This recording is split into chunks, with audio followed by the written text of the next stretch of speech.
Hello, my name's Martyn. I'm the Bishop of Leicester, and I'm sending this little message to all those who participated in the Bishop's Children and Youth Council. So the little exercise that we've done where we've asked you some questions about what the Christian faith means to you, and now you've asked me some questions as well. And so this video is a response to the questions that you have asked. But first and foremost, I just simply want to say a huge thank you to you for taking part in this exercise. It really does mean so much to us that you've taken the time to feedback in this way and then to pose these questions as well. So 3 questions that you've put to me that I'm going to try and answer briefly today. The first one is about prayer.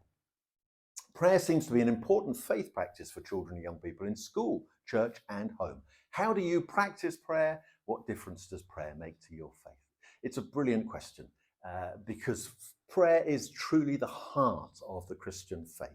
I believe that we are able to have a relationship with God, and as in any relationship, it's expressed in conversation. It's how we talk together. So when I talk to God in prayer, I believe God also talks to me primarily through the words of the Bible. So how do I pray? Well, sometimes when I'm out and about in the countryside, I love going for walks in the countryside, and as I see the beauty of the countryside, so I give thanks to God. And I say, just very simply, thank you, God, for creating this flower, this tree, whatever it may be. But I also bring to God my concerns, and yes, sometimes even my frustrations, my anger. That's what prayer is about. But I also pray with other people. So when I gather in church with other people, we use prayers sometimes that are very, very old. Some of the hymns that we sing are very, very old hymns, which are, for me, actually just a lovely reminder that I'm just one part of a long line of people through all the generations who have brought their prayers to God, often in that same church building, because we have some very, very old church buildings. So we can pray anywhere, but there's something special about praying with other people in church, or indeed in our schools as well. So secondly, in your experience, what do churches who have created safe spaces for children and young people to explore faith have in common? I think I can answer that one with one word. And it's kind of what we're trying to do through this very exercise, in fact. But the word is simply listen. I think churches who are serious about welcoming children and young people are churches that listen to those children and young people. So as I say, a little bit what we're trying to do in this exercise, to hear from you, your views about church, and then to have a conversation, a dialogue about that. So I hope that when you go to church, you feel listened to. But if you don't, then actually we'd like to know about that, because we are really keen that our churches should be places where you are listened to, and therefore they need to hear your feedback about what your experience is like when you go to church. But I think that is the key. We're aware then, of course, that real listening is about then acting on what you have heard. So we're very conscious in this exercise that as we hear you telling us what you want from churches and how you want to express your faith, we then need to act on what we've heard you say. So that is our intention. That's what we hope to do in the coming months. We will try and feed that back to you. But again, if we're not doing it in the right way, you need to tell us. Then, finally, your third question. How is the diocese currently engaged in healthcare, the environment, and poverty? How may children and young people get involved? Again, brilliant question. We are doing lots in those different areas and many more, and there are ways that you can get involved.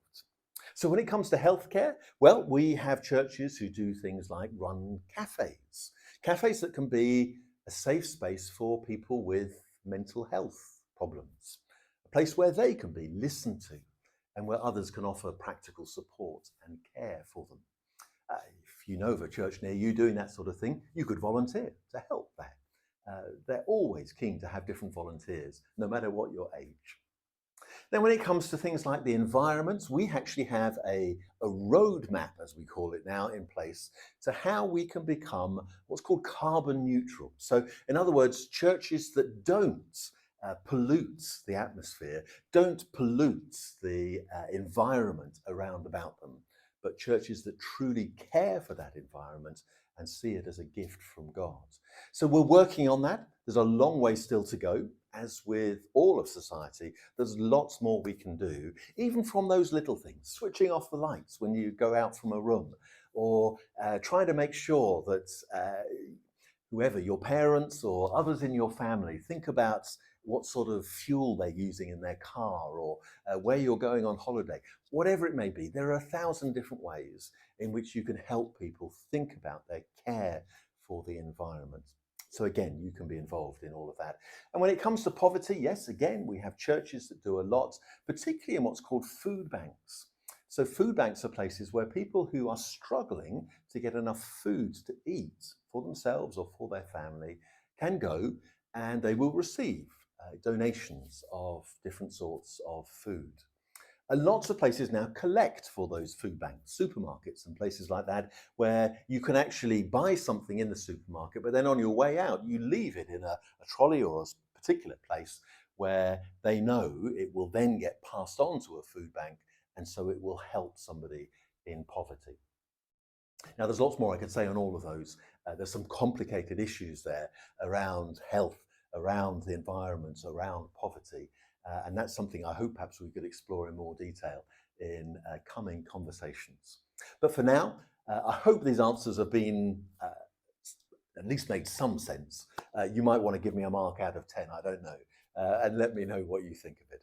But thank you for your engagement in all of this. I look forward to receiving the next report on your conversations, and may God bless you.